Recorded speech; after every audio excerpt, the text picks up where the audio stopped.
Sunah Nabi tah potongan kuku pae kemis. Motongan kuku teh pae kemis, pae Jumat. Eta motongan kuku. Mimitina ku Imam Ghazali di bejaan curug katuhu heula. Curug katuhu ka dieu jari bugang, terus jari manis, kemudian cinggir, keuri ka cinggir kenca, gade tak eureun di jempol katuhu. Kitu dititana lamun kos kitu engke milik dareket milik dareket bener sampai sugih teh tina ngeuretan ge hiji poe kemis, nomor gadot cara ngeuretan kos kitu eta mawaan kana sugih. Paingan aing dagang rugi bae. Atuh ngeuretan kuku ge sadaek jeung nyana. Sadaek saya teh wal beres pas Salasa ngeuretan kuku, rugi sia dagang karung naga jeung kuku mah ge. Moal untung, pas Salasa mah usah pake ngeuretan kuku, sial. Pae kemis, pae Jumat, mun pae kemis sapoe, mun pae Jumat isuk-isuk.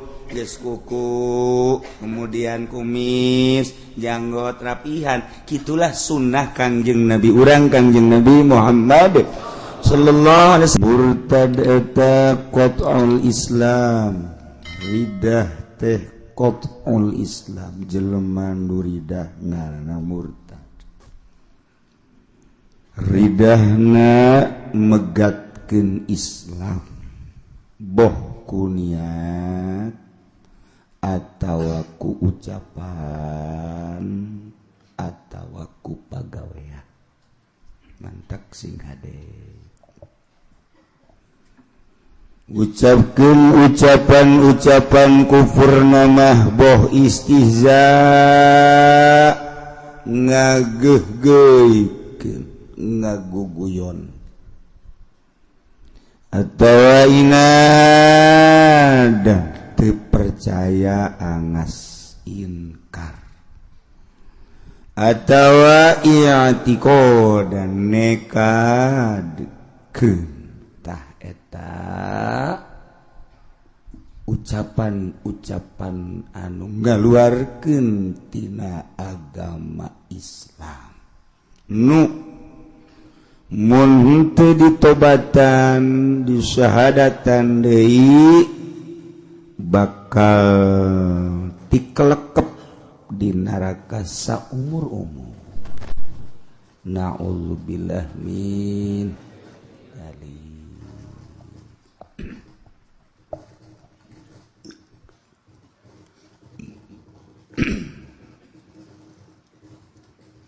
Numan takfa man nafasani asa jelma anu nganapikeun kazat nu ngadamel alam yakni Allah teu percaya bahwa Allah teh pangeran kufur teu percaya bahwa nu nyieun langit bumi teh Allah kufur teu percayaeun nu nyieun urang ieu adalah Allah kufur tak sing hade geus tambah dibahas kamari awir rusula atawa tu percaya ka para rasul-rasul Allah nyana ngomong Zaid misalna cak Zaid lam yursilhumullah ja Allah mah teu pernah ngutus rasul-rasul. Tah eta kufur kos kitu. Sing hade urang, sing hade pamajikan urang, sing hade anak-anak urang. Ucapan-ucapan nu mengarah kana kufur teh ayeuna mah ambalaya. Antat sing hade hei, jasana can nyorang Allah ngutus rasul. Ieu nanaonan aya rasul-rasul ja aing sakajah aing mah teu pernah Allah ngutus rasul. Eueuh rasul teh geus murtad kalau kos itu. Murtad. Aw nafana nubuwatan nabiyyin atawa nganapikeun sifat kanabian. anu geus jelas manunggus jelas kafir mah teu percaya kana sifat kanabian Kangjeng Nabi urang Kangjeng Nabi Muhammad sallallahu alaihi wasallam kafir murtad Kristen murtad lain murtad kafir eta beungeus Yahudi kafir Katolik kafir Buddha Konghucu Protestan wabah Hindu kafir dipanggang ke di akhirat disate na'udzubillah min dzalik sanajan nyana ka Kangjeng Nabi Isa ge Kristen lain nganabikeun ngarasulkeun nyana mah mangerankeun pugu-pugu pangeran jajadianan ai meme Kangjeng Nabi Isa pangeran satu berarti meme Kangjeng Nabi Isa mah pangeran andai Kangjeng Nabi Isa pangeran meme Kangjeng Nabi Isa saha kok dianggap Tritunggal heran tapi keyakinan mah nyana pinter nyana gagah nyana sugih tapi pinterna kabalinger masa manusia di pangeran cenah kasandingan pangeran tadeuy pangeran nyandi Isa nama makhluk Isa nama jelema ngan pangeran nyanding ka Kangjeng Nabi Isa maknya pangeran kos jurig nyanding singga eta Kristen naon Tritunggal Tuhan Bapa, Tuhan Anak, Tuhan naon deui hiji. Ya eta tos kitu kafir. Sia de. Geus urang ngaku hari mah saha pangeran? Allah. Saha nabi maneh? Nabi Muhammad. Titik geus. Lahirna di mana? Mekah. Terus ngali ke Madinah. Maut Madinah beres guys. Nah gitu bae guys. Geus lamun aya nu ngaku-ngaku nabi sanajan ngaranna Muhammad misalna di Cengkareng lain. Kitu bae guys. Nya aing mah di Cengkareng nabi lahirna. Bong aing lah. Iya itu anak Kongsiun. Muhammad anak Kongsiun. Beres. Awida'a nubuwatan ba'da nabiyina Muhammadin sallallahu alaihi wasallam jelema ngaku kana sifat kanabian sabada nabi urang aya jelema ngaku nabi cara di Bandung tukang beca si Asep masa ing Asep ngaku nabi teu betah ieu ngadengen agen nabi Asep tukang beca deh lah kafir dari jelema la nabiya ba'di cek Kangjeng Nabi teu aya deui nabi sabada kaula sebab kaula adalah khatamun nabiyyin wal mursal.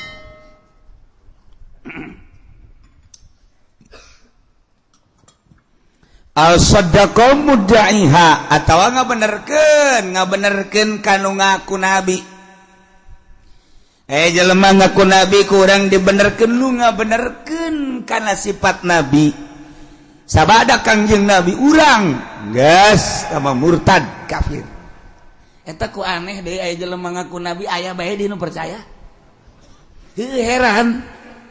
Musodek ngaku nabi aya nu percaya. Asep Bandung ngaku nabi aya nu percaya. Kamari di Cikupa, Cikupa ngaku nabi. Kararagok aing mah. Mending ngaku pangeran teh budak. Ngaku nabi di Cikupa. Duh, Masya Allah. Aya nu laporan ka kula. Kiai, bagaimana cenah tindakan kita sekarang? Apa ini? Di Cikupa ada yang ngaku nabi. Biarin. Di Cikupa ada yang ngaku nabi, masa dibiarin? Biarin aja udah. Pengen tahu udah dia. Pengen tahu ntar kalau ada orangnya suruh ke sini. Mau diapain? Mau ajak saya makan ya sekali-sekali saya makan dengan nabi dah. Serinana. Situ babari orang atuh anu ngaku nabi mah orang ome bae. Orang ome coba datang ke mana mukjizat nanya nah. Ayo coba. Itu di ulah waka di galak-galak ulah. Nyaho bae. Titah ka dieu jauh. Algola atawa ngomong kieu nya. Caki Zaid teh euy. Nabi urang mah horeng kulitna hideung. Murtad sia. Sembarangan sia. Emang orang berbas. An-Nabi sallallahu alaihi wasallam aswadu murtad atawa an-Nabi sallallahu alaihi wasallam amradu atawa an-Nabi sallam gairu Quraisyin gairu Quraisyin. Hai, Nabi urang mah lain urang Quraisy. Murtad. Berarti ngayakin ke Nabi salian aya deui Nabi salian kangge Nabi urang. Hoi horenganan pangkat nupang luhur-luhur nama Nabi di pangkat nupang luhur na Nabi jabarang kurang ditaliti-taliti horenganan anu buat tumamukta sabun autuna lurut batuha bisafail qulub horenganan eta pangkat dosa kitu luhurna pangkat kanabian teh besi bisa diraih kurang ku cara ngabersihan hate ku cara ngabeningkeun hate urang lamun geus bersih jasa hate urang ge bisa jadi nabi murtad geus kitu murtad teu bisa dikasap pangkat kanabian pangkat wali ge hayang ngasap pangkat wali teu jadi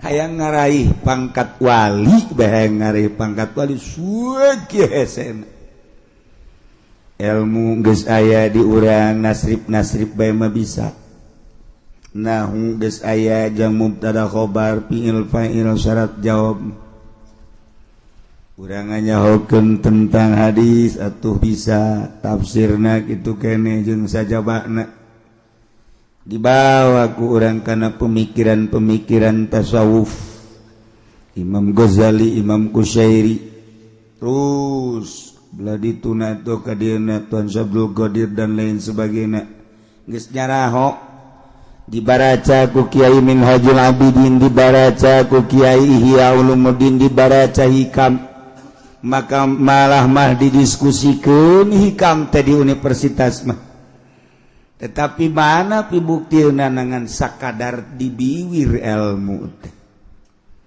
we nu datang ka jero hate hayang raih pangkat wali geus sakitu hesena geus jelas nabi mah teu bisa dikasap nu endeuh ge dikasap pangkat wali pek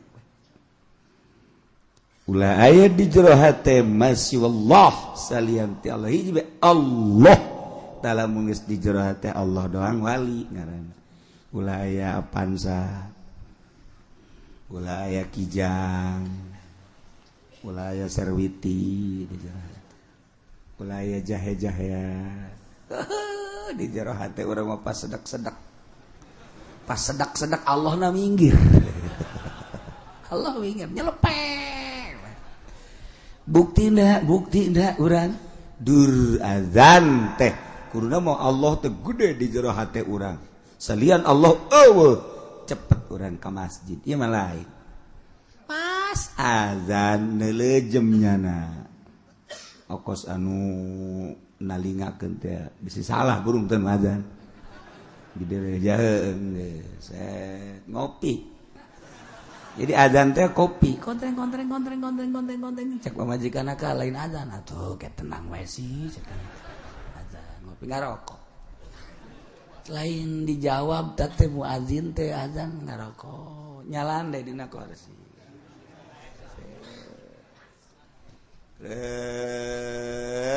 nundutan liwat saja encan ka masjid kene bae atau ka mushola hendak neuleun motor kudu digosokan heula motor majikanna ka lain geus soal ke jika karek jam 1 cek digosokan beres digosokan motor ngopi di kontreng ngarokok deh cek pamajikan agak geus jam 2 dulu kebal kene sajam kene pemajikan mah bagus dah ngelingan bae deres sekali-sekali pemajikan ngelingan salaki isuk pemajikan dieling ulah nonton TV bae heula cenah angel keneh ieu heula sakedeung deui jadi salakina ka dinya deui mana tuh nonton TV keneh bae sakedeung deui ieu tah teranggeus sakedeung teh seutik deui mah tah beres wah angel amat ya Kak satu-satu Kak naon eta pas sedap di jero hate teh aya kopi aya rokok aya motor tah eta ngicin anu kos kitu nah hese wali mah eueuhna naonan di jero hatena kuari mah boro-boro nu bodoh kiai na ge geus ngatur proposal eta jauh ka jadi wali tah kiai anu sok nyeunaan proposal buang kawarah tah mah kiai tah boloon bin tolol bin goblok tah mah gituana tuh kan utar atur kari itu lain hayo micinan penyakit di jero hate ulah aya salian ti Allah tah ieu artina pangkat kanabian mah teu bisa dikasap boro-boro pangkat nabi pangkat wali ge sakabupaten Boa aya wae saprovinsi Banten Boa aya Boa eueuh saprovinsi Jawa Barat Boa aya Boa eueuh Masya Allah nu mantaku urang dizarahan ge Syekh Asnawi sosok wali Allah hayang bae urang zarah kanyana nu mantaku urang dizarahan ge Syekh Mansur Cikadueun sosok wali profil wali mantak urang hayang bae Syekh Maulana Hasanuddin Syekh Yusuf diurang teh kajen kumaha ge hayang bae teu bisa dilarang-larang sebab eta mah sinar Allah nyinaran ka urang supaya urang teh ngahijing ke di akhirat mantak zarahna urang sok macem-macem segala ya coba nu boga maksud gara-gara tulis kayak kukula diusulkeun boboh geus wau jasa burungnya nama teh usul gade nu boga maksud gade make amplop nulis make amplop sian amplopna geus teh mah goblok bin tolol tuh ada rese auhiya ilayya walam yadai nubuatan atawa ngaku-ngaku diwahyuan sanajan nyanan teu ngaku kana sifat nabi alhamdulillah cenah keur penting bae Jibril datang mawa wahyu bapo tapi lamun kakula mah tah aya nu kos kitu tah kiai alhamdulillah keur penting masyaallah Jibril mawa wahyu gede wahyuna segede sakumaha si wahyuna urang mana tah wahyu hayo alaga bae kege cenah indit sorangan ulah ngaku wahyu ngaku karomah bae ge kula masuk resep jelema ngaku karomah sia ku ditanggap ya coba kos kumaha ye karomah ayo coba kege nya ngaleos sorangan ulah sok sambaraga segala ngaku diwahyuan segala naon tuh masyaallah cenah teu teureuk dikadek batu ge teu teureuk dikadek cenah bisa hiber manuk ge bisa hiber cenah ieu mah bisa dicai ge leumpang lauk ambalaya dicai ih cenah ieu mah bisa nyilples teu kadele kuntilanak ge nyilples ulah sahe lain kitu atuh dibere wahyu batu dibere wahyu mah dibere kebenaran berupa syariat eusina di jero bakal mengarah ka hakikat geus moal aya bae geus pokona mah sabada Kangjeng Nabi urang Kangjeng Nabi Muhammad sallallahu alaihi wasallam moal aya au kadzaba rasulan tawa ngabohongkeun ka rasul teu percaya bahwa Kangjeng Nabi Adam Nabi teu percaya bahwa Kangjeng Nabi Nuh Rasul Nabi teu percaya bahwa Kangjeng Nabi Idris Nabi teu percaya bahwa Kangjeng Nabi Isa teh seorang nabi seorang rasul teu percaya Kangjeng Nabi urang teh nabi geus tah mah murtad geus entak Nasoro, Nasrani, Yahudi, murtad. Lain murtad kafir. Awasabahu atawa nyarekanan ka Nabi model kamari Denmark. Model orang Belanda nyarekanan ka Kangjeng Nabi. Eta kafir.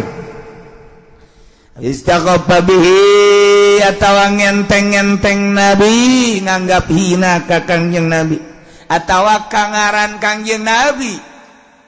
Ngaran Kangjeng Nabi teh Muhammad, ngaran Kangjeng Nabi teh Ahmad, ngaran Kangjeng Nabi teh Yasin, ngaran Kangjeng Nabi teh Toha, ngaran Kangjeng dina Quran nambalaya ngaran Kangjeng Nabi. Nah, kuari dihinakeun ngaran Kangjeng Nabi. Mendak mun aya ngaran Muhammad, kemudian ku urang dikieu-kieu, terus urang dibalangkeun ka sampah ta kocomberan. Maksud ngahinakeun itu murtad.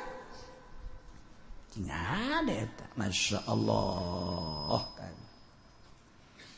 Awistakhaffa bismillah atawa nganggap enteng nganggap hina ngahina-hina ka ngaran Allah geus bogoh tah ngaran Allah dihina ku urang Asmaul Husna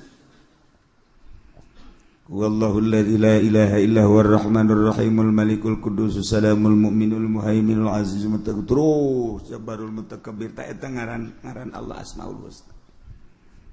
Talar ku urang Asmaul Husna. Abengke di jero kuburan pinu ngaran di jero kuburan cacaang Asmaul Husna. Ulah ditulis ditabengkeun bae dibaca tilog ditarar henteu. Nganderes tage daripada nabengkeun artis mah di imah urang atuh Asmaul Husna nganu bagus we ditalar sebab ieu kabeh nu aya di alam dunya moal kaluar ti Asmaul Husna mentak walillahil asmaul husna fad'u hatok sebut doa gitu non celuk ku urang Asmaul Husna. Ieu kabeh moal kaluar ti Asmaul Husna. Babeh mun ku urang ditataan hiji-hiji da eueun nu kaluar ti Asmaul Husna. Geus lamun eueun nu kaluar ti Asmaul Husna atuh Allah kabeh mengarah tuh. Mengarah tuh ke jero. Mantak wali Allah teh neule gunung nu kadeuleu Allah, neule langit nu kadeuleu Allah, neule tangkal nu kadeuleu Allah, neule laut nu kadeuleu Allah. Neule segala rupa nu kadeuleu Allah. Sebab naon? Sebab ieu kabeh teh moal kaluar ti Asmaul Husna. Wah, lamun geus ngaji kos kitu bakal resep. Resep kena poho dahar, poho nginum sakali daharna gembul, sakali nginumna loba. Ngan ulah wakaki kituanan. Hayuh bae heula ngaji syariat. Ke lamun geus mantep karak mengarah ka dinya engkena bakal poho ka pamajikan, poho ka anak, poho ka perusahaan, poho ka sagala rupa sebab ieu kabeh Asmaul Husna mantak aya bahasana beat sumpah setia dek ninggalkeun dunia urang cicing di dunia tapi ninggalkeun dunia nembus dek ka Allah make jalan pintas hayang usul ilallah tataan hiji-hiji tek lamun urang naik bisa cerdas jaheuh horeng Allah kabeh tuh nu mantak bahasana ge ma fi jubati ilallah nanaon di jero jubah kulama iwalti Allah ke kadituna keur deuleunan deuleu Allah mun keur nyekel nyekel Allah deres teh begitu mun keur ngampak ngampak Allah berabe kan tentu tuh pakai bahaya ngaji ka dia sebab Allah kan geus can usimma ulah waka atawa ngahina-hina ngenteng-ngenteng amrihi kana parentah Allah atawa kana janji Allah atawa ka ancaman Allah murtad tak gitu teu percaya kana perintah Allah aing mah teu percaya ka salat teh wajib lah salat teh hirup ieu nu penting mah geus bener murtad eta kos kitu salat teh jangan salat gitu bala lener lah geus teu kudu salat ngenteng-ngenteng kana parentah Allah nganggap manfaatna eta salat berarti teu dianggap punyana perintah Allah murtad masyaallah lain setik teh ngomong kitu sih ada orang gak usah ngomong nggak batu padahal mah cenah jakula salat bae puasa terus cenah tapi teu sugih-sugih jeuh sia teh daun hubunganna salat jeung sugih atuh nah eta teh kos kitu kan lah cenah kula mah geus mal ngalaksanakeun parentah Allah lah cek kada teu percaya ja kieu-kieu keneh bae eta murtad kudu maca 2 kalimat syahadat atau terpercaya ke janji Allah teh sorga terpercaya ke sorga atuh geus murtad terpercaya kena ancaman Allah di mana urang maksiat kalau bakal neraka terpercaya aing mah aya neraka murtad ya aing mah terpercaya ka aya sampai kiamat ya tiba heula kiamat beta kiai ngomong ya can orang terjadi teh kiamat bohong teh kiamat murtad geus kudu aja 2 kalimat syahadat ya Allah au jahada ayatan minal Qur'an atawa angas teu percaya sayat batina Qur'an mujma ala subut ya anu geus mujba ijba kana tetepna atawa nambahan zada fi ayatan nambahan saayat nekadkeun bahwa eta tambahan teh Qur'an atau ngurangan ayat geus eta ge sarua murtad masyaallah. Namun baheula Imam Ibnu Hambal Ahmad bin Hambal di kitu naon ngaranna panggil ku raja dipanggil ku raja teh titah nganyatakeun bahwa Quran teh makhluk bahwa Quran teh anyar tetep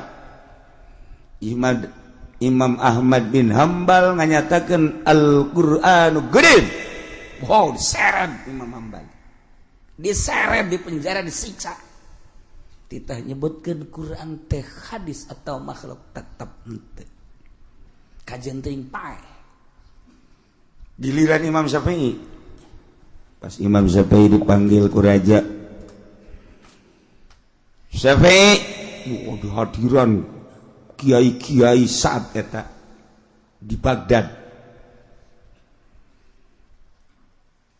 ditanya wahai Syafi'i kumaha pertekadan anjeun ieu Quran teh makhluk anyar apa qadim lamun maneh nganyatakeun Quran teh qadim siksa lamun maneh nganyatakeun ieu Al-Qur'an teh hadis salamet mun maneh nganyatakeun Quran adalah makhluk salamet tapi lamun nganyatakeun Quran qadim penjara.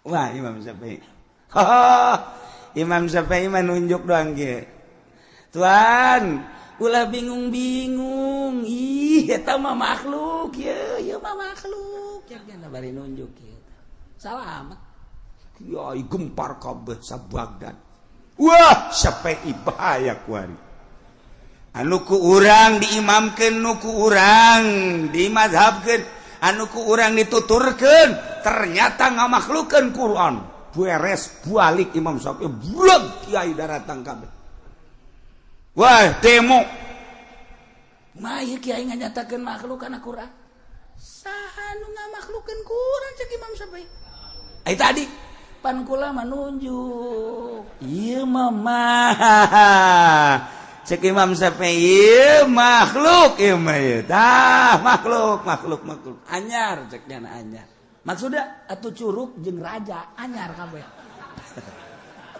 jago Imam Syafi'i mah tapi tetep bae kapan aya nu hasu setelah rapat besar-besaran di kediaman Imam Syafi'i oh ternyata ngalojokeun raja atuh aya kieu mah lapor si kiai anu deukeut ka pamarentah tiba-tiba lagi kitu bae boro-boro di zaman kuari zaman Imam Syafi'i ge kos kitu atuh korok komo kuari biasa tah mah atuh biasa kiai anu hayang weh gila mana aya belah mana teh geus bejakeun aya belah pokokna tah panggil Imam Syafi'i hadiran deui ribuan kiai masyarakat tokoh tenang wae Imam Syafi'i coba jelaskan cak raja lain Quran bae nu ngaran Zabur Injil Taurat Quran eta hadis makhluk hadis apakah qadim Syafi'i cek Imam Syafi'i eta mah kieu tuan raja ya ceknya nunjuk deui bae Quran tuh dikieu-kieu punya apa ya Taurat dikieu-kieu Zabur Injil nah iya nu opat eta makhluk ceknya tuh saat biasa Imam Syafi'i mah atuh kiai sareri we bener tuh tinggal raja bae wah iya bagus ceknya berarti teu kan salamet Imam Syafi'i mah mentek emang Imam Syafi'i itu guyon-guyonnya na. Biasa guyon teh biasa Kangjeng Nabi ge guyon ini kapan minta didoakeun ka Kangjeng Nabi teh geus jelas Tuhan kula mah teh hayang naon tuh nih kula malah hayang ka surga di surga mah ini ceurik kan ini ngahing-hing bae kadengen ku Siti Aisyah Siti Aisyah geri masak kunaon Aisyah mana cerik atuh pan itu nini teu ka surga atuh kula ge pan calon nini berarti kula malah Kangjeng Nabi seuri bae Aisyah di surga mah moal aya nini boro-boro di surga di dunia ge teu betah jeung nini mah jadi maksudnya atuh ka surga nini ge ngan ge diganti jadi parawan deui oh kitu tuh atuh aki-aki ge di surga mah eta kan karena lalagaan tuh kan emang geng-gengna teh lalagaan ulah sok haju wow maninggeus urang teu bisa usik hirup teh teu bisa usik pohara jasa jadi teu bisa naon kitu ngaranna teu bisa naon cerah teu aya pencerahan otak teh kira kararieu hudang teh hudangnya pergel tunduk urang teu ngadengikeun eta guyonan tiga sehingga mun ditanya tadi ngaji naon wallahu alam aing mah asa di mana mata ngaji cakna teh asa di alam mana meureun emang gua kerek aing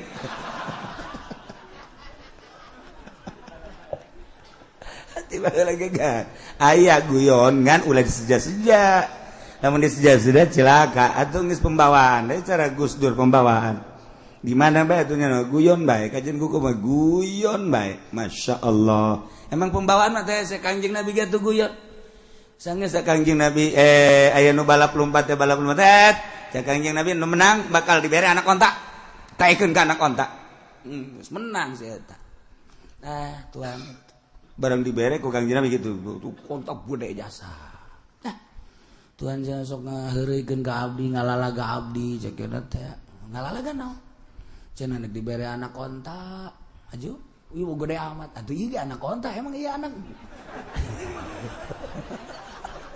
anak onta kan geus gede ieu atuh jalain anak sapi nya atuh eta ngaran ngalalagaan we eta kitu ngaranna jet hebat Kangjeng Nabi mentek ngahiji jeung Kangjeng Nabi waktu naon kitu ngaranna perang waktu ngaji waktu lalagaan Kangjeng Nabi jeung Siti Aisyah emang teu lalagaan Kangjeng Nabi kumaha lalagaan anak cak Kangjeng Nabi Aisyah yuk urang balap lompat ayo balap lompat Kangjeng Nabi jeung Siti Aisyah balap lompat pan indah eta ngaranna urang mah jeung pamajikan teh tegang biasa pamajikan ka urang tegang kanyana tararegang jasa teu bagus di rumah tangga kitu atuh wayahna bae wae ditoel-toel atuh ku urang wae dilangketek atuh wae di kitu-kitu atuh nah di luar teh naon tak kitu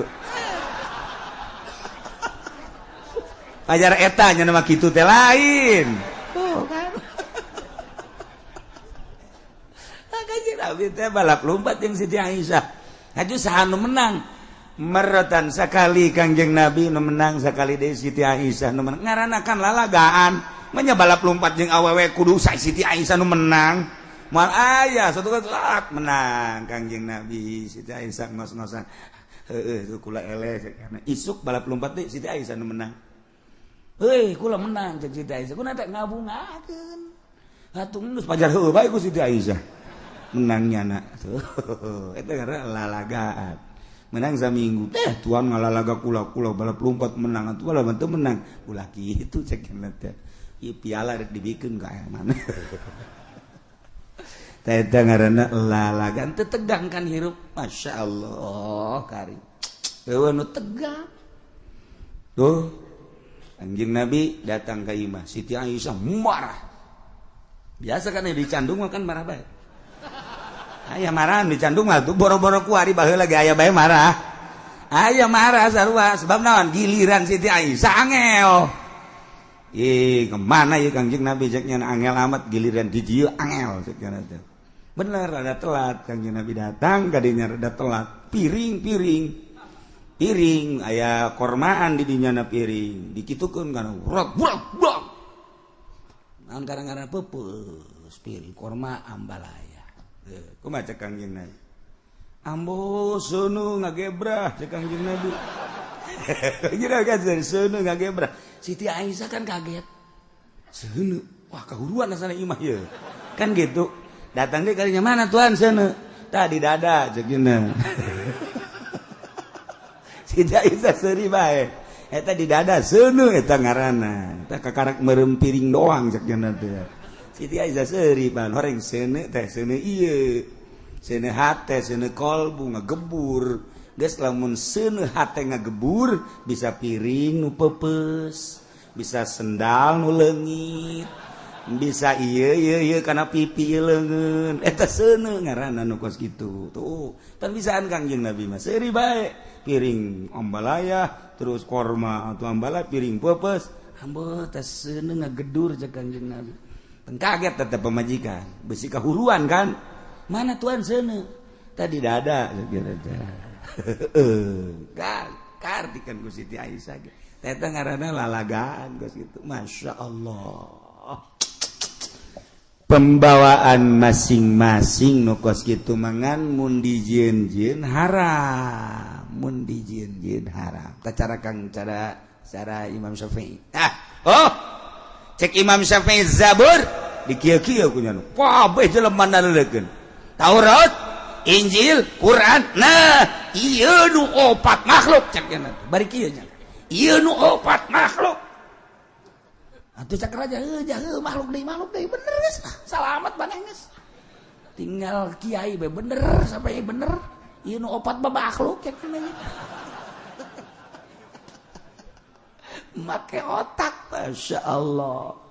Geus kiai ge daratang deui. Maksud Tuhan Imam Syafi'i naon dia nu opat atuh curug opat makhluk ieu mah tah opat.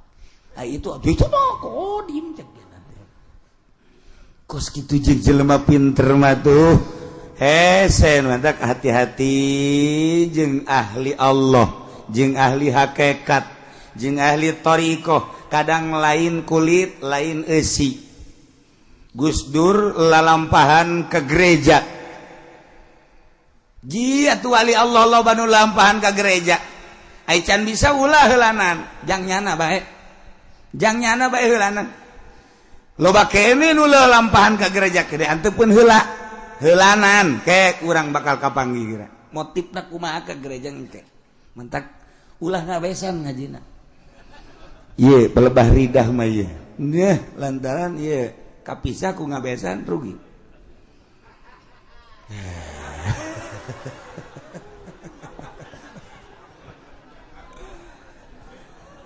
Nu manta Quran mah alhamdulillah ditasehna ge pohara jasa besi leuwih alif besi kurang alif. Di samping eta besi aya cetakan-cetakan nu kamari cetakan Dahlan Bandung teh aya nu kurang sababaraha kalimah.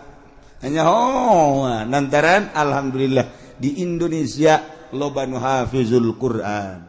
Talar Quran ambalaya. Masya Allah geus poharaja tinggal ningkatkeun eusina doang nu katalar Quran lain lalagaan tuh datangkan nu katalar Quran teh di borgol ku nu katalar Quran di penjara teh saeutik di luhur anu di penjara talar Quran jeung teu ngaku salah geus kos kitu bae di negara urang awistakhafa bisunnatin la tawang enteng-enteng kana sunnah rasul murtad nyenteng-enteng kana sunnah rasul teh murtad kama lau gila lau andai kata aya nu ngomong kieu ye dengekeun nya kana nabi sallallahu alaihi wasallam idza akala laika asabi'ahu thalathah kayan kanjing nabi di mana barang dahar nya nama make tilu doang tuh tilu sanggeusna tilu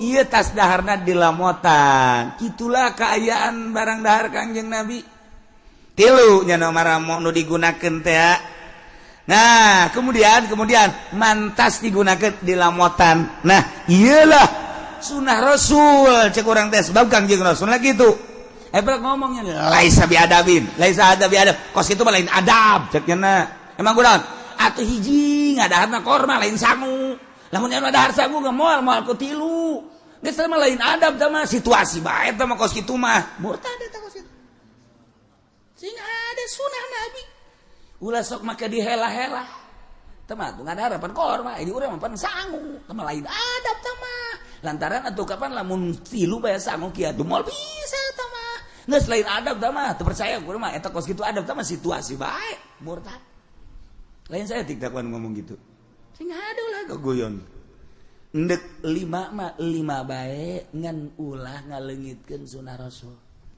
siapa nonton nuturkeun sunah duh can bisa cek yana molos bae ka dieu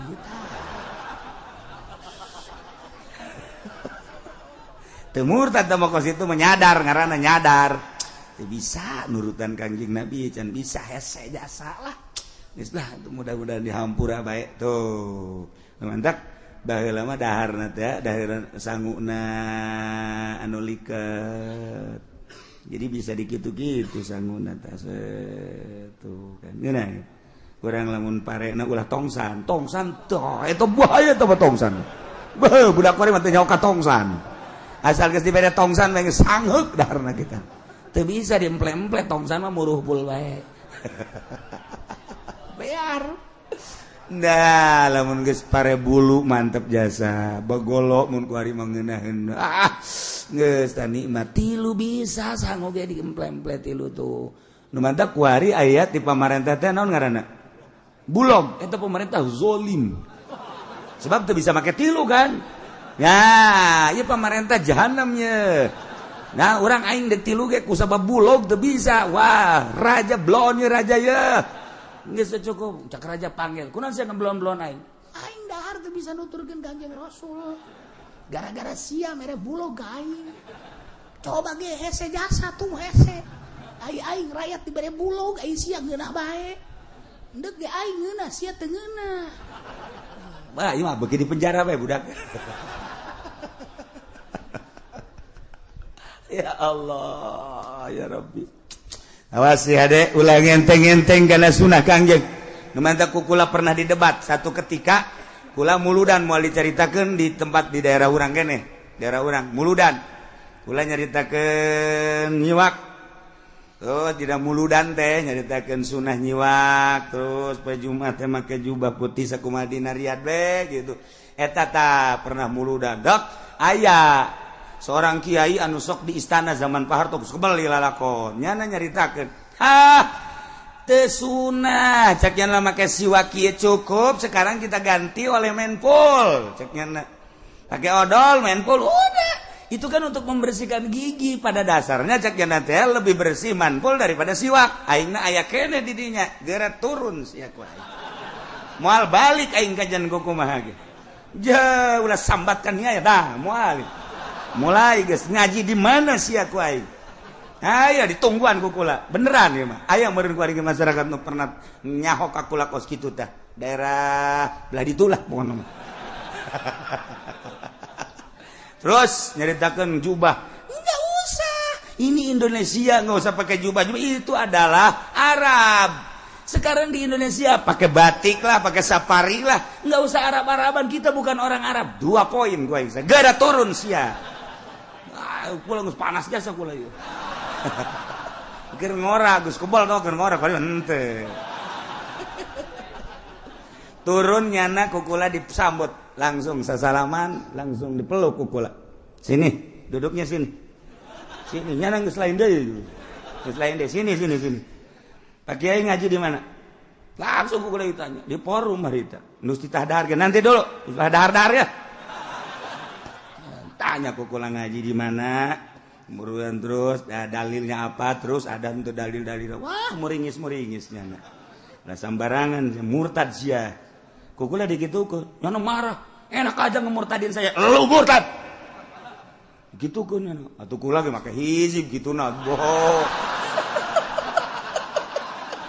hampir ngejengkang nyana minta hampura rita kan minta hampura masya Allah mun minta hampura awas ya kuai ditelus ya kuai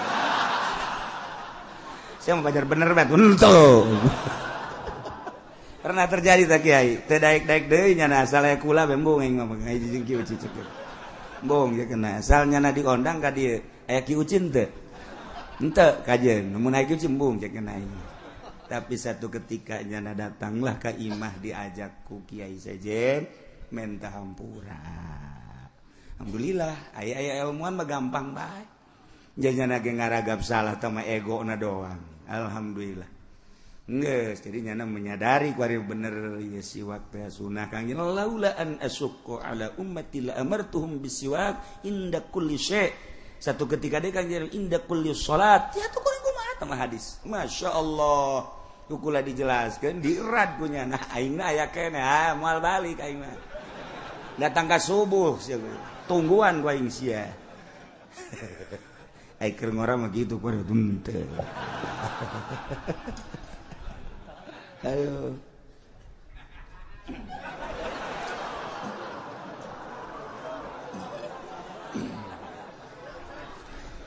At-tawakkil.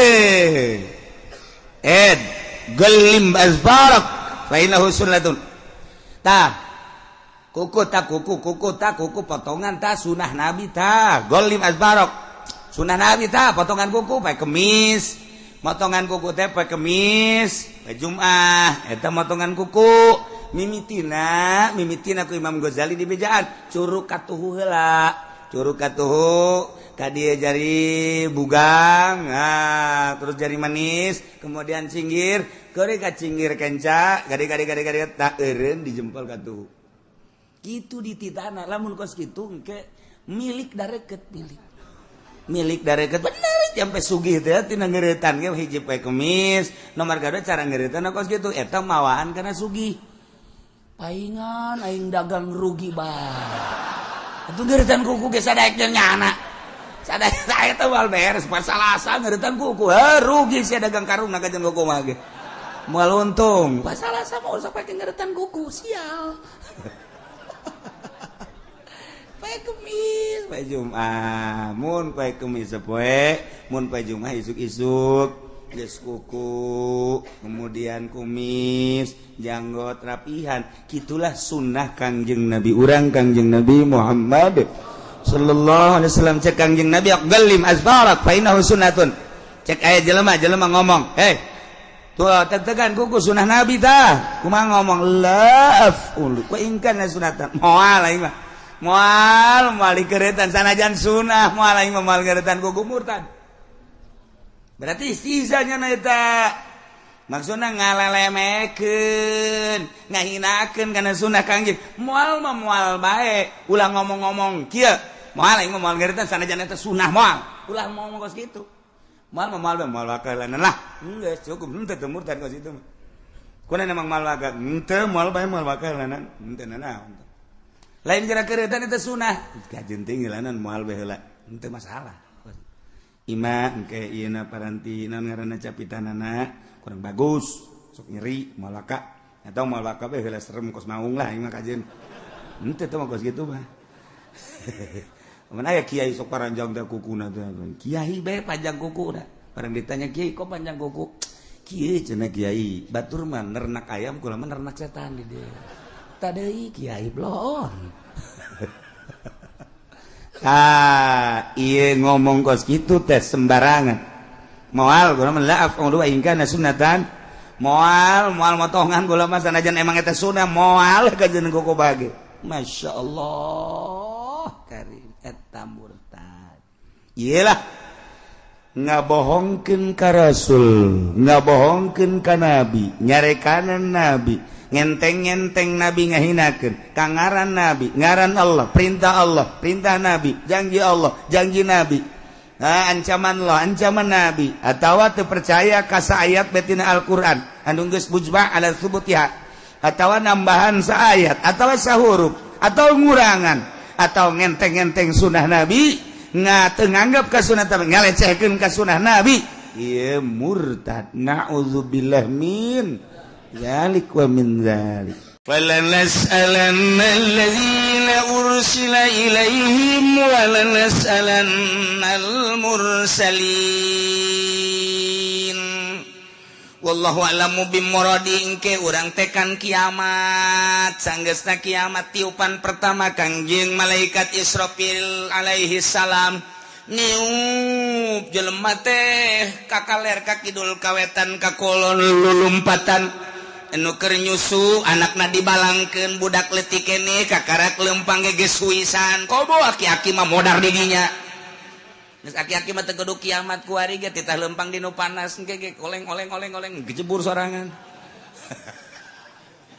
mantak lamun perangnya na mangke ku Amerika ge moal ditembak moalnya na perang tutut hook senjata nembak nu kieu cek antepkeun lupat di kieu doang moal ditembakkeun hook peluru aing ka sia budak beladik goplak no kan bener kan paeh cenah mah geus sepeda aki-aki teu kudu diangsongan senjata aki-aki mah angsongan sieni urang Lampung ayo sia kena naik paeh di luhur bateung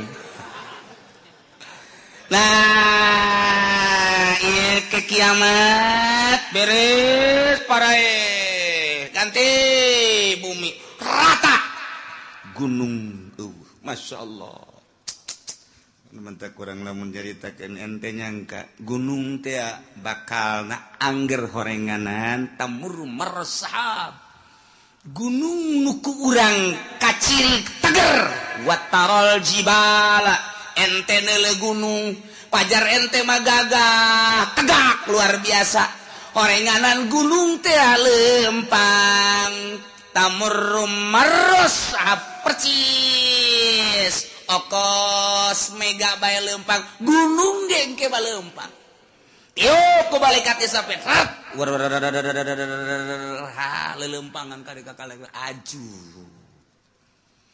watarol jibala qamidah disangka gunung teh teger kuat horenganan tamur marosahap nana gunung sakitu tegerna kok masih Juned ajur ganti rata laut gunung kobe wah geus diterjemahkeun ku Raden Oma Irama kiamat terjadinya jadi presiden. Masya Allah, gunung-gunung yang tinggi menjulang hari itu akan dimusnahkan. Wah, pohara jasa. Masya Allah. Lautan yang dalam sarua bae eta kos kitu jana beunang di Quran masalah eta. Ya Allah, ya Rabbi. Beres kabeh. Kuari hujan. Teng tiup roh ku malaikat Israfil.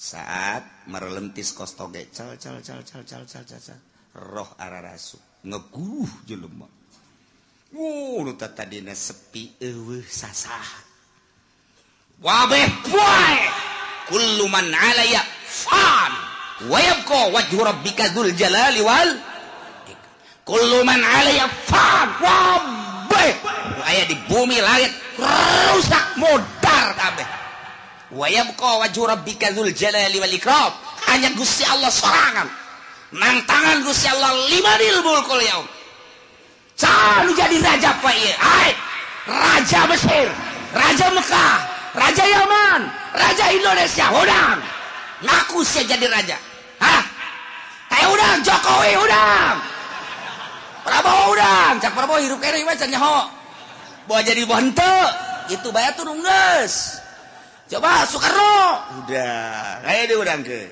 Pak Harto udah Gus Dur saya kan dilengserkan cek Gus Dur ya saya emang gak ada tanggung jawab bukan dilengserkan kalau saya lanjut baru saya tanggung jawab untung saya dilengserkan ya udah cek malaikat Israfil tenang Dur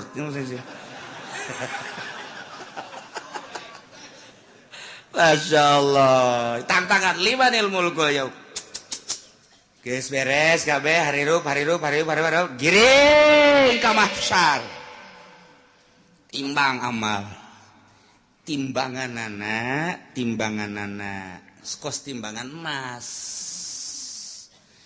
aya talanjuhan aya jaruman aya cecepehan cecepeh nu sabelah langit jeung bumi mun dieusikeun kadinya asup nu sabelah deui geus teu kabagian jadi kadegeun di asup ngun ku gede genana cecepeh ari nu deuk ditimbangna segede Juned leutik kan ku gede-gede amat deuk ningalikeun jeung nembongkeun ka maha kuasaan jeung maha dahsyatan Gusti Allah Subhanahu wa taala.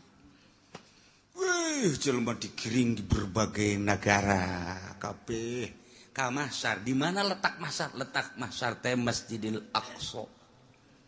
Berarti di dieu teh boga sejarah, dunia boga sejarah, di akhirat ge boga sejarah. Masya Allah karim.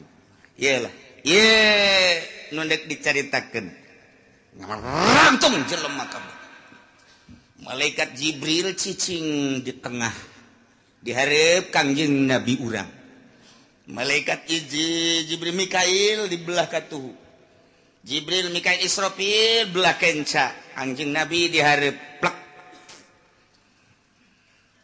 kumpulkeun ku Gusti Allah فَلَنَسْأَلَنَّ الَّذِينَ أُرْسِلَ إِلَيْهِمْ وَلَنَسْأَلَنَّ الْمُرْسَلِينَ cek Gusti Allah aing bakal nanya alladzina ursila ilaihim ka umat-umat anu diutus para rasul ndek ditanya teh an ijabatihim ar-rusula wa amalihim fima balagahum tentang ijabah ka para rasul jeung ngamalkeun naon nu disampaikeun ku para rasul ka maranehanana masyaallah di samping umat nu bakal ditanya walanas'alannal mursalin yakin kaula nu agung bakal nanya deui ka para mursalin utusan-utusan ditanya anil iblagi tina nyampekeunana ya Allah ya Rabbi wabah ditanya bari pertanyaan teh sabenerna mau balana kusana alaihim biilmin yakin kaula bakal nyaritakeun ka umat ka para rasul kula bakal nyaritakeun biilmin dengan kanyaho jelas nyaho wa makunna ghaibin jeung kaula teu gaib teu nyahona kabeh nyaho ngan tetep ditanya bae pan jelema ditanya teh aya nu nanya teh nyaho nu mantak nanya ge pan teu nyaho mang kaula ieu deuk ka Bandung hayu ieu jalan deuk ka Bandung jalan mana bener-bener teu nyaho berarti kaula mudik ieu milu mudik deuk ka Jawa Tengah ba deuk ka Jogja jalan ka mana lontaran loba jasa ieu itu Jogja ka belah dieu manggih deui Jogja kanan belah ditu ke manggih deui Jogja kiri bingung aing mah ieu Jogja deui belah ditu teh Jogja deui isi jalan nu mana dekat Surabaya ge teu nyaho nanya atawa nyana nanya Pak ieu teh kula teh rek dagang ieu cara dagang teh kumaha ieu modal da sakieu dek nu didagangkeunana ieu nyokot teh di supaya teu nyaho nanya berarti Pak kula teh hayang kawin hayu hayang dek nanya bae ieu mah kira-kira kumaha ieu kula lamun kawin atuh babari modalna boga henteu ulah maka hayang kawin sia teu boga modal mah nanya teh teu nyaho biasana nanya teu nyaho aya jelema nu nanya ngan aing mah sabenerna mah nyaho ngan nanya sote aing mah ngetes bae sia teh nyahoeun tante padahal mah nyaho ye kos ka budak tanya cek 2 sabaraha geus nyahoeun nu nanya nama ngan ieu dites 2 cak bapak tolol sia kudu ngabalikeun deui ka aing 2 sabaraha cak bapak wah budak blon nih budak mun cak bapak 4 kula 4 mun cak bapak 5 kula 5 kumaha cak bapak bae nyaho ye nu nanya nama guru ka muridnya nu mentak nanya tuh dites berarti nah aya deui nanya teh ngajejeleh boga anak minta duit dibere tas 1 juta yo meunang saminggu minta deui teh jang anu bere deui minta deui dibere deui geus kalima kali ka dieu sia cicing sia dinya tiup hai aing geus sabaraha kali mere duit ka sia bego teu meunang tah anak atuh hitung bae ku bapak ditikem sia ku bapak goblok atuh nyahoeun bapak ge ieu geus mere duit sabaraha kali ngah sudah dipake naon tah duit yuk sia didinya pertama sia ku aing minta dibere kedua dibere aju minta deui dibere tah aing nanya ka sia geus sabaraha kali aing abah dia bere duit ka sia teu meunang teu hitung bah teu meunang jalain kos kitu teh mah maksudna nyarekan aing lain sakali mere duit ka sia tapi ku sia teu digunakeun eta duit tuh tolol-tolol teh si otak pasang atuh menta deui si mah gawena menta malulu nyarekanan tah mah nanya tapi nyarekan go Wadi bah ya mah boga duit aju minta duit sabarit sia mentana mio sabarit tah mio oh sia dibanding mio tapi pake ku sianya nu bener tah beulikeun ku sia lamun kredit jeung cash lain deui bah hargana lamun kredit sabaraha barakara kredit ngomong sia lain sari bahkan hese dek beli cash deh di akhir zaman mah kredit bemodel Yahudi teh geus kos karar itu bae nah belikeun meunang meureunanan setengah bulan bah ang melikeun motor deui motor naon motor mio anu itu ka mana aya mah aya bah ngan ieu kebutuhan aya deui bah bere deui ja aya ieu bapana ge duit mah eueuh bapana mah aya tah bere deui geus bere deui 3 kali je budak motor kamarana nya dibeli cenah kebutuhan barang ditanyakeun ternyata eueuh dijual oh adek abah sabaraha kali beulikeun motor ka sia hah sabaraha kali pada teh mah nanya nyaun jan umang meulikeun lagi abah pan make nanya deuk nyarekan nah ieu ge sarua ye Allah teh deuk nanya ka umat atuh teh kudu ditanya ku Gusti Allah jauh nyahoeun ja Allah mah pangeran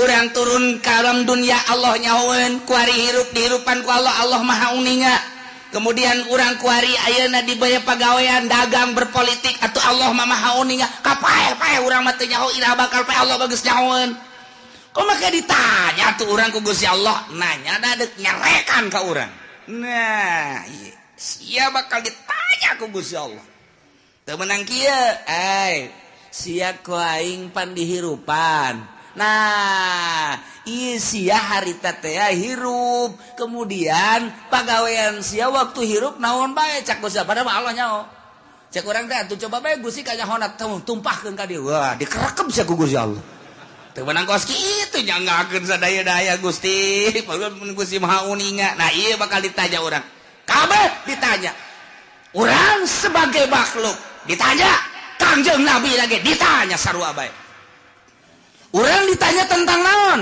tentang an ijabatihim ar-rusul wa amalihim fima balaghum urang teh ngaijabah ka Kangjeng Nabi narima kana ka Kangjeng Nabi syariatna jeung ngamalkeun datang ka mana ditanya zaman Kangjeng zaman sahabat zaman tabiin zaman para wali kuari Junaid maju enggak zaman saja hirup beye aing mah lain nanya rajana lain kiai sia nu nyampaikeun amanah para rasul nu nyampaikeun nu tabligh nyampaikeun amanah rasul saha zaman sia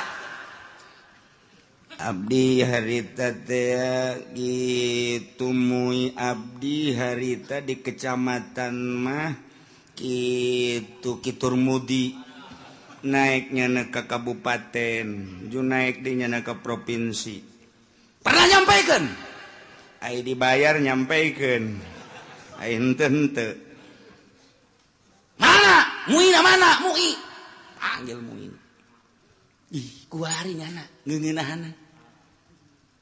negara sahari tak Abdi ayah orang kronjo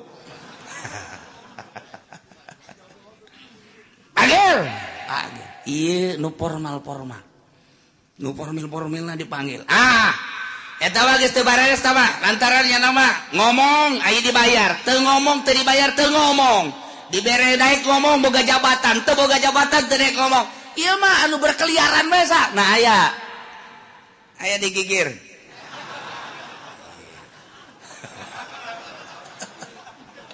disebutan di Jakarta Kiai anu di kampung Kiai pernah nyampaikan cara nyampaikan aku mah muludan bere duit lah lamun dari bere duit ngaco ulah nu eta nu asli nu nyampaikan nu asli saha ayo gerak budi bejakeun diangsongkeun ka hareup deh kumaha coba eta urang lamun geus dikitukeun kumaha eta di hareupeun Gusti Allah sia zaman ieu pernah nyampaikan nyana bahwa Nabi akhir zaman Kangjeng Nabi Muhammad pernah kemudian naon nu disampaikan ku manehanana rukun wudu rukun salat dan syariat lah dain semua bener coba tanya kiaina ditanya deh siapa pernah nyampaikan bener nyampaikan lagi dah bae ai diondang muludan sok diberkatan aya mun teu diberkatan dibuledan moal kadinya deui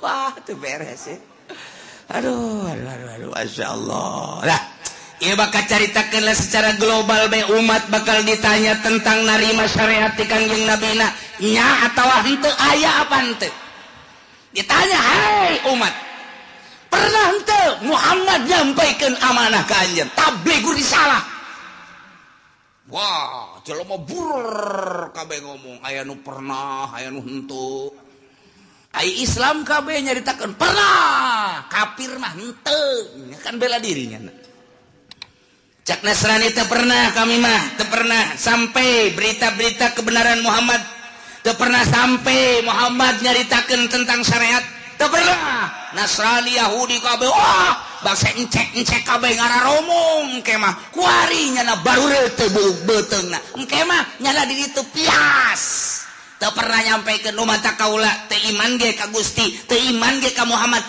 berita nyampaikeun maka uranglah jadi saksi wah pacencongan urang jeung urang tidinya lah al yauma nakhtimu ala afwahihim wa tukallimuna aydihim wa tashhadu arjuluhum bima kanu yaksibun rame atuh Bang wah encek kampung Melayu ngomong hanya geus teu make hayah kampung Melayu mah encek RRC bener nu kampung Melayu mah geus pohon bapak bahasa encek lagi geus teu bisaeun eta mah nya encek nya susah ya Allah nya di neraka saneng rugina ka bina-bina wahara jasa ari tatanggana mah nu Islam sanajan nyana ka neraka pan bakal dikaluarkeun tatangga si encek milunya dan digawe jeung encek tapi kan nyana lantaran aya imanan tetep dikaluarkeun untung kan no iya walalas alannal ladzina ursila ilaihim ditanya umat tentang nerima atawa henteuna ka para rasul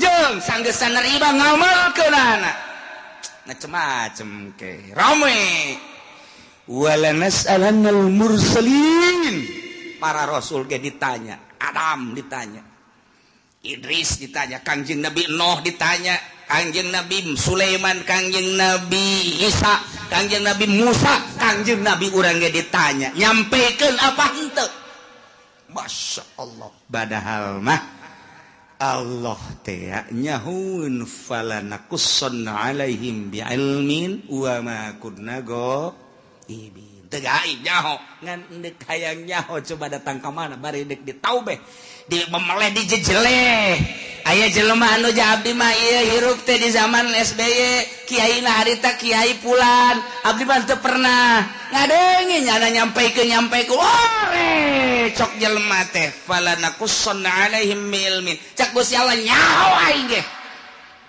sia teu ngaku datang tabligur risalah melalui kiai anu siana cak Gusti Allah nu teu ngajading teu ngadenge pan aya muludan pan aya rajaban kiai ngabuka pangajian tong-tong ngagena tak kasongek siana nu teu daek falanakussanna alaihim Allah jaritakeun ngeunaheun bagi kiai nu katitipan ilmu sampaikeun besing ke di akhirat ditanya walanas'alannal mursalin ditanya para mursalin ditanya para wali para kiai ketika urang dikahareukeun kiai anu sia di zaman anu nyampaikeun teu henteu kunaon sia dititapan emang teu nyampaikeun nu ngondang kunaon sia nu mata kayang diondang ieu cak ditangkal amun naon tah teu nyawa nya nambongan di ditu tah ngadeukeun tukang sate ieu tah tuh kan ditanya kabeh umat ditanya para rasul ditanya Gusti Allah umat ditanya para wali ditanya umat ditanya kiai ditanya kabeh mana teuing ramena nah wa ma kunna ghaibin sabenerna mah atuh aing teu gaib eueuh teu kanyaho teu nyaho an iblagir rusul wal umamil khaliyah bima fi ma amilu nyaho tentang nyampaikeun para rasul nyaho pisan atuh uning pisan jeung umat-umat anu sepi tidak pengamalan nu ngamal jeung nu henteu nyaho Allah secara perinci juz'i satu persatu nyaho Gusti Allah si ieu gadenge si ieu ngamalkeun si ieu narima si ieu teu ngamalkeun si ieu narima si ieu ngamalkeun setengah si ieu narima si ieu ngamalkeun poara si ieu narima si ieu teu ngamalkeun nyaho Gusti Allah bakal dicaritakeun hiji-hiji falanakussanna alaihim bi'ilmin wa ma kunna ghaibin nu gaib teh Gusti Allah Gusti Allah maha uninga nu mantak urang kuari salat ti penting teu kudu dikanyahokeun ku tatangga cukup ku Gusti Allah engke bakal ditanya ketika ditanya aya teh berita tabligur risalah aya melalui saha kiai anu sia ngamalkeun tante nyanggakeun sadaya-daya ke Gusti mah uninga abdi penting-penting ge hudang haju kiai haju HS deui eta nu ku aing ditolol-tolol ge sia goblok sia hudang mah hudang tapi ngan kiai doang tapi kan uninga Gusti Allah aing nyaho ka sia sok ngaji lempang ngajina nyaho aing ngadengekeun nyaho haju ngamalkeun nyaho penting sia hudang haju tahajud aing mah keur nanya bae cek Gusti Allah sebagai pangeran ditanya ku aing hidup padahal mah aing geus nyaho falanakussanna alaihim bi'ilmin wa ma kunna ghaibin nu gaib jeung aing mah aing nyaho ka sia narima ti kiai anu kemudian sia ngamalkeun geus ka belah dieu ya sia zaman sasia abdi bareng jeung si itu hirupna pernah sia ngadege urang ti kiai pernah ngamalkeun Gusti mah uninga teu kaburu Gusti naon bae kasibukan sia abdi di pabrik Gusti mana babaturan sia anu di pabrik aya tuh itu sia ka di pabrik sia eta neangan duit jang kitu napakah pamajikan jeung keluarga sia sempet salat abdi mah minggu ngaji lamun teu keur gawe emang aya nu minggu gawe aya abdi mah ieu teh ai naon kitu ngaranna kesempatan salat mah salat tah bareng sapabrik sia pan sia mah salat sia henteu nyangageun Gusti deuk kuas wa ma kunna ghaibin nu gaib nek ngomong naon sia aya dalilna tah babaturan sia mah jadi pabrik ke sapabrik pala jeung sia malah sakontrakan sangarendeng sia mah ja salat sia nu henteu nah nu matak sapabrik aya bae tah nu dibere daek salat jang dalil engke di akhirat besinya ngomong bogus sih bongan abdi mah dibere susah haju di pabrik teu kaburu salat Gusti neangan duit bae babaturan sia datangkeun ja susah sarua pas salat sia ka ditu atuh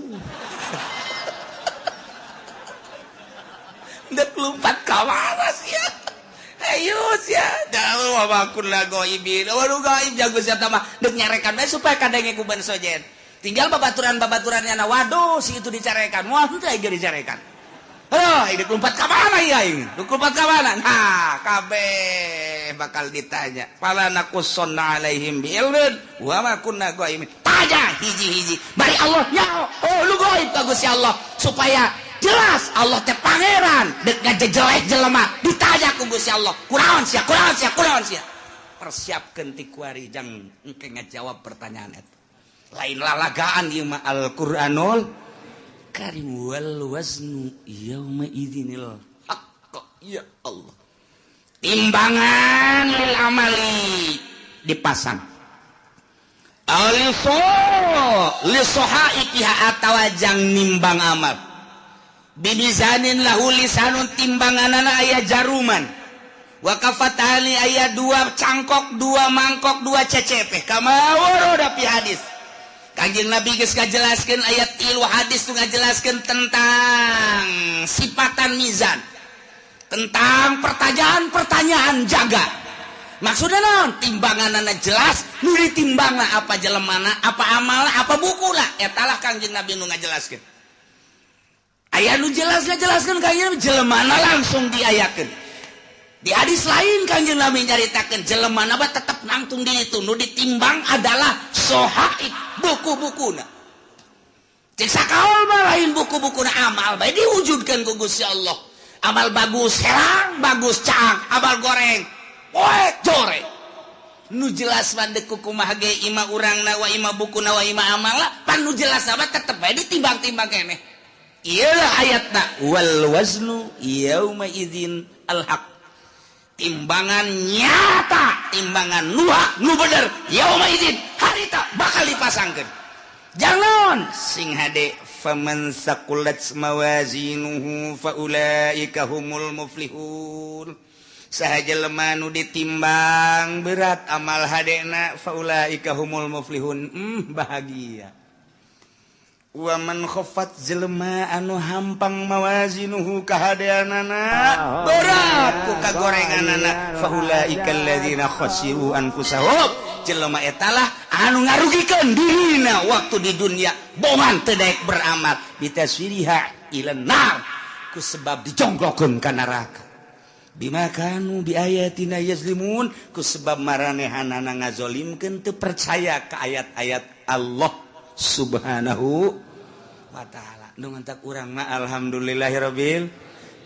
jauh masa urang ka Kangjeng Nabi tapi urang iman ka Kangjeng Nabi Muhammad sallallahu alaihi wasallam jauh jeung Kangjeng Nabi tapi urang ngalaksanakeun syariatna dibabaca ku urang sifat nu wajib di Kangjeng Nabi di para rasul teh 4 urang diantarana kabeleteran kuari tah di dieulah bakal ditimbang saurang-saurang malaikat Jibril di dieu Mikail di dieu Israfil di dieu Kangjeng Nabi di dieu cek sakaol Kangjeng Nabi ngajelaskeun timbangan hade nu gede jurusan sorga timbangan nu goreng ieu neraka asal ditimbang let ka dieu ka kenca belah dieu geus tinggal ngagejebur ka neraka asal ditimbang leketai ka belah dieu geus sorga tinggal berangkat ka sorga bae ya Allah ya Rabbi kuari urang teh cek sakaol Kangjeng Nabi ngajelaskeun timbangan teh timbangan qada wal adli ieu timbangan teh timbangan papasten jeung keadilan nu mantap kuari urang timbang diri urang kuari kurang kudu timbang kajujuran jeung keadilan urang geus datang ka mana urang nuturkeun Kangjeng Nabi geus datang ka mana ngalaksanakeun syariat Kangjeng Nabi ketika ditimbang kurang bera rasa aing lamun ditimbang berat mana ya ti mata bae mata ye lobaan dipake neuleuh Quran apa lobaan dipake neuleuh TV kurang bae timbang kuari ye qada wal adli kuari cek Kangjeng Nabi timbang maneh merenung ceuli lobaan pake ngadengekeun musik apa lobaan pake ngadengekeun urayan-urayan hayo coba hayo apa lobaan ngadengekeun anu hasud ka urang anu ngomongkeun ka urang apa lobaan make ngadengekeun Al-Qur'an hadis kalam ulama timbang ku urang sorangan bari merenung kieu urang timbang ku sorangan bae hayo geura leungeun lobaan pake nyekelan naon ieu leungeun hayo sia leungeun apa nu teas-teas apa nu hipu-hipu sia leungeun timbang ku sorangan urang komo nu geus kolot mah maningan ge beureum mah molotot begahan engkos kol budewek ye tinggal nyi hajina heuy mana eta mata kosong amat teu kosong teu naon ngalang layung kitu teh tu didinya bae heulana eta molotot kitu keur ngarenung ngaji tadi cak kiai aing ieu geus asa di akhirat bae. Ya haji teu percaya karena kuari bae. Kalau ngomong gitu atuh si kiai ini bener ku sia dikitu-kitu.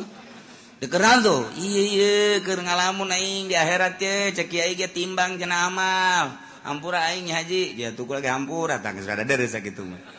Kula deui bureun hampura sok nyerekan ka Pak Haji tenan. Atuh hampura aing geus dihampura jasa. Mun aing kawin deui. Tah. Pakarak dek bener ge.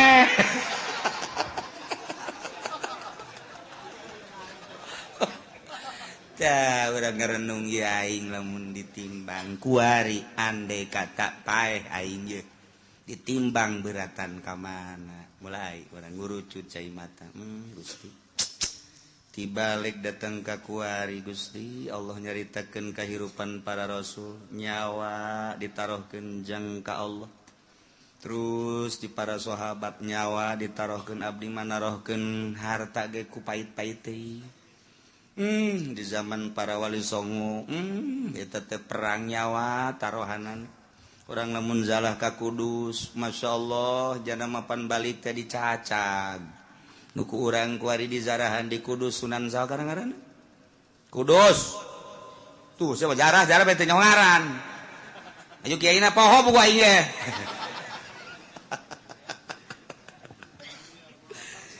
tuh eta pan nama perang Sunan Kudus mah perang balik teh pan dibawa teh tinggal nyawa balancak sakaol bapan potong ieu na ge nuku urang di zarahan eta saja persoal di Kudus teh Kudus masyaallah balik nyawa batur menyawa taruhana pakai liilai kalimatillah renungkeun ku urang aing boro-boro nyawa duit ge ku pait-pait teuing ge aya masjid ge butuh ka keramik kook biasa bisa babara kali mah haji jamang haji mah atuh jajan mah aya atuh ieu keramik ge keramik nu sajen heula ke kurang karak aing hayo heula nu sajen heulanan bisi teu kabagian beramal nu sajen eta ngomong hebat jasaban. Ayo orang babarengan nelanan nu sajen bae geus beres gaji ieu mah geus beres keramik alhamdulillah tuh biasa gaji neraka tah mah kuduna ge nu sugi mah lain kitu haji ieu keramikna kumaha saha anu geus siap keramik batalkeun geus Pak Haji duit loba di bank anak geus di ngaranan ari Pak Haji na aing mah teu boga duit sial teh Ki Haji tolol emang nu sugi mah kos kitu bloon batur bedi kesek-kesekeun. Tah, hayang urang mah hayang ngadenge tuh geus kitu. Mang anu sekian meter, mang anu sekian meter, mang anu sekian meter. Geus aya sabaraha eta? Aya 20-an mah. Bejakeun ka mang anu lain teu butuh kitu nya. Dieu mah deuk ku Pak Haji bae kabeh. Sapira 500 meter. Lah, sabaraha kebon 500 meter. Geus tuh jual ke buat tetangga habak beres. Oh, bener lagi Haji. Dasar pelit-pelit bae. Tangeunaheun urang ngadengena. Bejakeun, gas. Dulu sadaya hampura ieu mah ditarima bae nu sameter 2 meter ngan ke dialihkeun ka nu sajen sebab ieu keramik ditangkes ku Pak Haji anu. Oh, maksudna abeh teu kesel deui cek jada teh ieu mah duitna aya naon teh alhamdulillah atuh. Nu kami mah geus kanaonkeun bae kan ngeunah. Ngeunaheun teh mun aya di lembur nu kos itu. Ieu mah henteu Pak. Ayo heula ke kurang aing. Kurangna sameter eta nu dimaksud ku aing. Aduh, ya udah. Sugih dur-dur pet tu kos kieu tah. Ialah wal waznu yauma idzinil haqq fa ulaika faman saqulat bawazna Kangjeng Nabi na di dieu. Maksudna naon eta Kangjeng Nabi di dinya cicing. Ya Allah ya Rabbi Kangjeng Nabi lain samaneh. Ketika ditimbang umat Kangjeng teh ti heula pan al awwalun al akhirun umat Kangjeng Nabi teh pandeurina diayakeun pangheulana ditimbangna Kangjeng Nabi di dinya sabelah Kangjeng Nabi cicing di cukang neraka jahanam.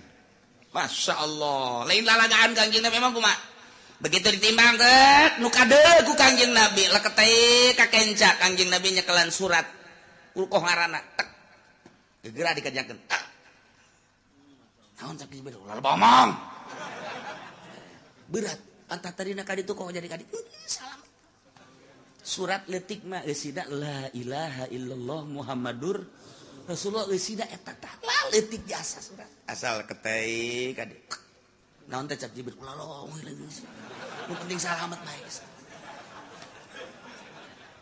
sada senang jasa urang boga Kangjeng Nabi modal kitu senang mun aya presiden nu kos kitu mantap jasa tah ya Allah ya bahkan sinar sholawat maka deuleu begitu dek ditimbang tak timbang laketeh kade maneh kadeuleu ku kaula cek Kangjeng Nabi ai Tuhan saha ma ahsanaka wajhaka wa ma ahsanaka khalqaka saha ieu kasep amat jeung bager amat ana nabiyuka Muhammad ku kaula kadeuleu maneh sok maca sholawat 11 tah salat saeutik jasa cek ya kaduhung aing 11 baheula isinya diomongkeun di hareupeun jelema cak batuk deh 11 doang geus kajeun 11 ge lantaran saya istiqomah geus begitu ditimbang tek teundeunan sholawat ka dieu 11 bae kuat ka salamet tas salat 11 nyana nanya heula mas sanak wajhaka kasep amat Tuhan saha jeung tita tadi tutulung bae ana nabiyuka Muhammadun pohara ieu kacirita nu sok baca sholawat mah ku Kangjeng Nabi kaciri sidar sholawat nah geus disalamet-salametkeun mantap ku ari ulah-ulah cicingin geus kolot poe Jumat geus jam 10 ka masjidna ih teu bisa jam 9 mah teangan di dinya tihang jang nyalan deui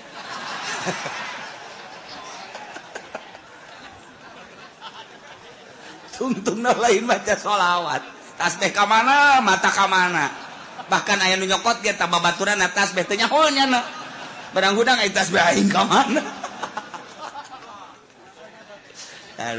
baca sholawat lah mumpung orang hirup komo nunggeus kolot mah ya ingat wal waznu yauma idzinil haqq ya Allah ya Rabbi ingis jasa untung aya Kangjeng Nabi urang Kangjeng Nabi Muhammad sallallahu alaihi wasallam lantaran kabeladianan mah cepet ya cepet limbangna cepet jadi Kangjeng Nabi kan latuh lantaran sorangan limbang cepet lai ka dieu aya anu teu kabagian sapaat kaburu Kangjeng Nabi na keur munyeuna ka dieu ieu ka dieu dibalangkeun ka ditu kan waduh aing Muhammad bae cek jana aing teu kabagian lieu tapi tetap Kangjeng Nabi kadeuleu ku Kangjeng Nabi pas gagolepak ka neraka cekel ku Kangjeng Nabi entap tulung ka malaikat Jibril salamet ka eta atuh teh manggeus jore cek eta teh jadi itu lagi main simplong melulu ya aya sholawatan cek Kangjeng Nabi sabaraha sia sok maca sholawat ai muludan cek nya maca tante ente ngadengekeun doang